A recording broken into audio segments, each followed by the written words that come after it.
Boa tarde para todo mundo. Antes de mais nada, desculpa pela minha voz, eu estou um pouco rouca. Eu vim aqui contar um pouquinho sobre o que a gente está construindo na Mão Geral Aegon com relação à inovação no mercado tradicional. Eu tenho mais de 5 anos trabalhando ajudando empresas tradicionais nessa migração, nessa transformação digital, e eu acho que a gente está num caminho bem interessante. Vamos lá, começando um pouco do que é gestão da inovação. A gente acredita que a gente não inova sozinho, que a gente inova junto com a empresa como um todo. E, na verdade, inovar é introduzir algo novo, que é não só gerar uma ideia, mas priorizar a ideia, é desenvolver a ideia, é colocar em prática e trazer resultados. Isso pode ser um novo produto, como isso pode também ser um novo processo. E aí a gente tem 3 grandes objetivos nisso. Na hora em que a gente pensa nisso como uma cadeia como um todo, a gente tem que construir um ecossistema de inovação. Esse ecossistema ele é composto por parceiros, por empresas do mercado, por startups e pelo time interno. É muito importante essa conexão entre esses grupos. A gente tem que criar um processo para que essa metodologia ela flua, porque a gente, na verdade, tem que ter parâmetros claros para isso. E a gente tem que acompanhar os resultados que têm que ser gerados a partir disso. Inovar não é simplesmente gerar ideias, mas é trazer retorno para a companhia ou para o que a gente espera. Entrando um pouquinho no processo, a gente tem 4 steps dele. O primeiro é de gerar ideias, e é importante que elas estejam alinhadas com a estratégia da área, da companhia e os objetivos que a gente quer chegar com isso. No segundo é priorizar, é identificar as oportunidades que estejam em linha com o que a gente espera.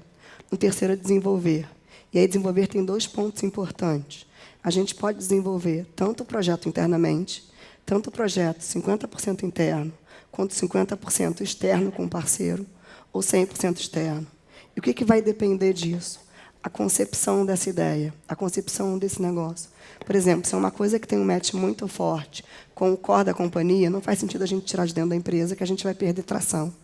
Se não, se é uma coisa que é super disruptiva, é muito importante que a gente tire da nossa empresa e a gente trabalhe separado, para que a coisa não perca a sua essência e ela acabe não ficando naquele mood da empresa tradicional. Definir métricas de sucesso também é outro ponto extremamente relevante. A gente está aqui para inovar, a gente está aqui para pensar diferente, mas trazendo resultado para as companhias. E garantir a aderência com o que a gente está esperando. E quais são os grandes desafios que a gente tem nisso, né? No mercado de seguros, por exemplo, a gente tem um ponto que é um mercado super hiperregulado. A gente tem que construir uma cultura de inovação muito em parceria com a RH e com as outras áreas da empresa. E se a gente constrói isso separado, a gente não consegue, na verdade, fazer essa manipulação dessas informações. Eu vou dar um exemplo muito interessante que a Amazon criou um tempo atrás, que é a ideia Institutional Yes. O que é isso? Eles instituíram que qualquer pessoa que viesse dar uma ideia para o seu líder, em vez de dizer não de cara, era obrigatoriamente dizer sim. Para ele dizer não e ir contra aquela ideia, ele, na verdade, teria que escrever um relatório e aplicar esse relatório para o resto da companhia. Isso é uma mudança de mindset. Isso faz com que, na verdade, a gente, em vez de pensar em já dizer não e no nosso ritmo de trabalho, a gente possa pensar em abrir nossa cabeça para outras coisas e pensar diferente. A integração da área de inovação com o resto da empresa é super importante, com o ecossistema core e com essas coisas se falam. Se a gente não tem integração, a gente é visto como uma célula separada. O importante é que a gente gere processos e ferramentas para que a empresa desenvolva de maneira geral. Um ponto interessante é como a gente prioriza essas ideias. Porque, na verdade, se a gente for competir na priorização com os projetos core, a gente vai acabar perdendo, porque o core da companhia ele tem um objetivo claro e um retorno garantido. E o nosso funil de inovação ele tem uma abertura de um leque muito grande e depois a gente vai afunilando. Então, a gente tem que investir para trazer um resultado diferente, pensar fora da caixa. Isso faz parte do nosso processo. Então, a gente tem que pensar muito na estratégia da que a gente quer, qual o objetivo que a gente espera e como a gente vai fazer esse modelo. E aí, na verdade, eu tenho 2 programas que me ajudam muito nesse processo. Um deles é um InsurTech que a gente faz em parceria com a PUC e com o próprio IRB, que é uma resseguradora, onde a gente traz a universidade para dentro da empresa e a empresa para dentro da universidade. É muito importante esse programa porque é uma troca muito grande. E a gente tem 2 grandes objetivos nisso. Um é impulsionar, de fato, a inovação no mercado de seguros e resseguros, e o outro é de trazer talentos para a empresa.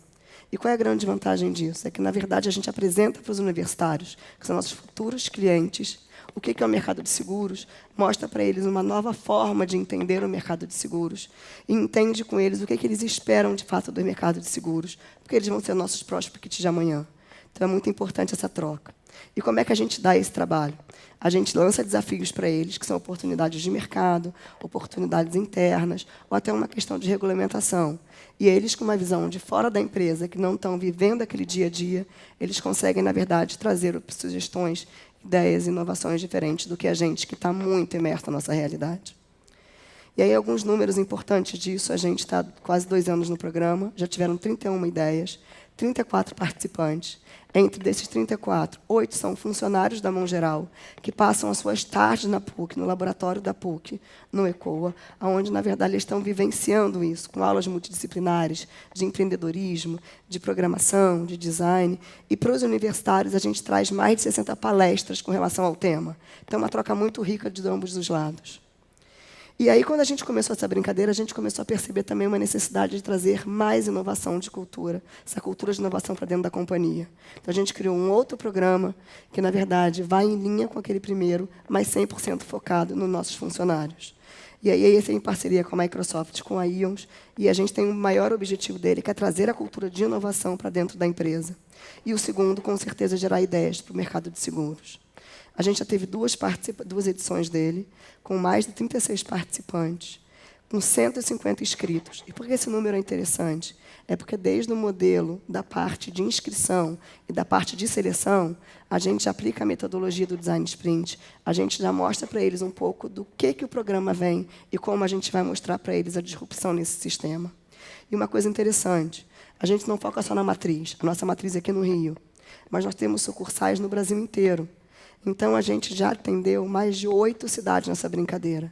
Tem gente do Nordeste, gente do Sul, gente de Minas, do Rio, de São Paulo, que participam e entregam toda semana. São 2 vezes por semana que elas estão trocando, fazendo visita a centros de inovação, aprendendo como se faz um pitch, aprendendo como se faz uma ideia, como, na verdade, constrói isso através de mentorias, um processo bem interessante.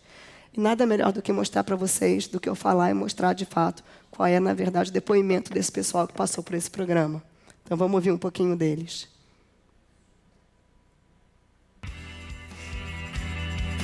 No InsurTech, a gente vai do céu ao inferno em poucos segundos. Teve momentos de, cara, quero ir embora, não quero voltar. E aí, momentos de, não, vamos fazer acontecer. E aí a gente deu sangue lá, né?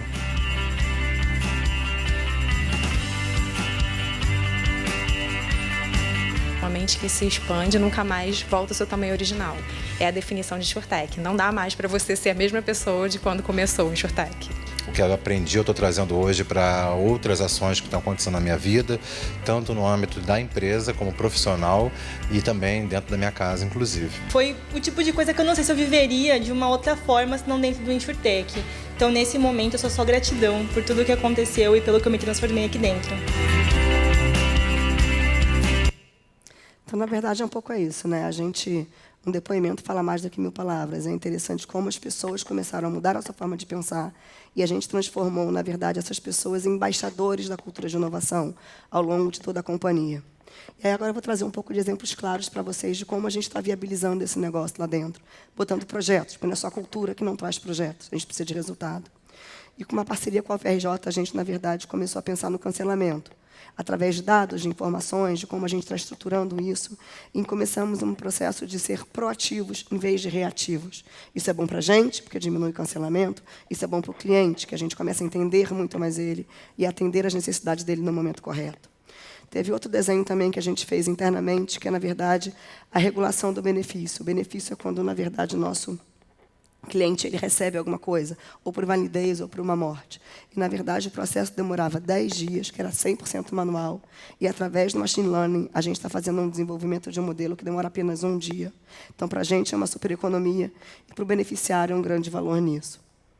Outros projetos também que são bem interessantes é o Sim Comercial, onde, na verdade, é uma plataforma que, antigamente, a gente, para poder trazer venda de nossos produtos através de parceiros, a gente demorava aproximadamente 40 dias para poder desenvolver esse tipo de plataforma e um custo aproximado de R$60 mil.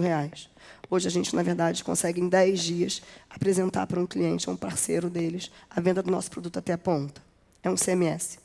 A plataforma de venda digital. Essa é uma super ferramenta para o nosso corretor, onde a gente digitalizou o processo todo de na verdade, de venda de seguro, de subscrição de seguro. Então, automaticamente, você traz um retorno muito mais rápido e um processo muito mais ágil. Além disso, a gente está trazendo todos esses dados estruturados para dentro da companhia. Então, eu consigo, de fato, entender perfil do corretor, perfil do cliente, perfil do consumidor, e aí eu começo, na verdade, a fazer uma inteligência em cima disso. Um outro foi o primeiro e-commerce de seguro online que a gente criou, onde, na verdade, a gente começa a conversar com você, entender um pouco o que você precisa, qual é o seu perfil, e te oferece, na verdade, uma proposta de seguro de vida ou seguro de invalidez. E parcerias, né? Porque, na verdade, no processo de inovação e nesse momento todo, a gente não constrói nada sozinho. Então, a gente tem uma parceria muito forte com o InSocial, que ele trabalha com clusters de pessoas que não estão aptas a comprar um seguro de vida e, na verdade, eles, através de uma subscrição diferenciada, eles conseguem vender para esse cliente. E, mais do que isso, eles, na verdade, através do aplicativo deles, eles conseguem, na verdade, trazer uma análise da característica da pessoa, de como ela está, na verdade, com a doença dela, como ela está se tratando, e, na verdade, na próxima renovação, ela consegue ainda um benefício de acordo com o quanto foi melhora da vida dela e da qualidade de vida dela. E outra parceria interessante, a gente acabou de fechar, foi com a 202 Bots. Na verdade, para a gente entregar um lead mais qualificado através de inteligência artificial para os nossos corretores. Essa parceria foi feita através do BNDES Garagem. Então, quando a gente está, na verdade, imersa nesse ecossistema, as coisas começam a surgir e aparecer. Isso aqui é um exemplo que eu trago agora rapidamente, que a gente tem pesquisado muito no mundo, e a gente tem um pilar muito importante na nossa empresa de pesquisa exploratória. Do que está acontecendo. E óbvio que a gente olha isso tudo e traz para a nossa cultura, para a nossa realidade. Então, na verdade, é importante que a gente analise o que está acontecendo lá fora, veja, interprete, traga para cá. E alguns exemplos do que a gente viu na China há 2 meses atrás, por exemplo. Hoje, na China, não tem mais pagamento em cartão de crédito. Tá? Na verdade, a gente tem o pagamento simplesmente através de QR Code. E é impressionante, a gente foi num shopping onde eu queria comprar um remédio na farmácia e eu não consegui. Porque, como eu não tenho uma conta bancária chinesa, eu não tenho, na verdade, direito ao uso do aplicativo. Então, não faz diferença para eles. Essa é a realidade. E todo mundo está se adaptando a isso. E outro interessante, eu conheço esse cara. Ele estava com a gente na China. And I'm sharing a lift with a robot. Right? So the robot's going, it's exiting, and there it goes. What the hell? Simplesmente um robô marcou que ele tinha que sair no 13º andar, entrou no elevador e saiu para fazer o que ele tinha que fazer. Então, na verdade, não existe mais o espaço da máquina e o espaço do homem. É tudo junto e integrado. Né? Cada vez mais essa realidade está acontecendo. Um outro exemplo bem interessante é sobre o ecossistema online e offline. Isso aqui é do Pinham. Na verdade, são cabines telefônicas que, se você tem algum problema, você faz um acompanhamento através de vídeo ou de áudio com o médico à distância, e a inteligência artificial, na verdade, vai te mostrando, através da sua fisionomia, o que você tem, e através dos seus sintomas, eles diagnosticam a sua doença, o que você está sentindo, e você sai de lá já com o seu remédio, já medicado, já tratado. Então, não tem mais fronteira, é tudo acontecendo em prol de um benefício para a sociedade. Outra coisa interessante para caramba, na verdade, é o uso massivo de dados. A gente foi numa cidade chamada Shenzhen, que é o maior polo de tecnologia de hardware do mundo, e a cidade, com 25 milhões de habitantes, tem 400 milhões de câmeras. E a gente recebeu um exemplo muito interessante, que foi de um cara, um turista, que estava no táxi. Na verdade, ele perdeu a mala dele, o computador, essas coisas todas. No dia seguinte, ele foi à polícia. Em meia hora, ele estava com o material dele. Porque é quase que, na verdade, uma explosão de câmeras pela cidade inteira. O nosso ônibus privado tinha 4 câmeras internas. Então, na verdade, eles usam isso, óbvio, que para saber, em poucos segundos, detectam quem é você, aonde você vai, qual é a roupa que você está, que tipo de consumo você tem, para onde você está indo, e se está no seu perfil comportamental normal ou se tem alguma coisa diferente com isso. E aí, na verdade, eu trago alguns tópicos interessantes sobre o tema de inovação, que eu acho que são para a gente guardar e para a gente pensar em como a gente bota isso na nossa realidade. Primeiro, foco sempre na experiência do cliente. Vamos ouvir o que o cliente precisa, vamos entender as necessidades dele e vamos construir serviços para ele. Coisas que agreguem valor à rotina e à realidade dele, de acordo com o momento de vida dele.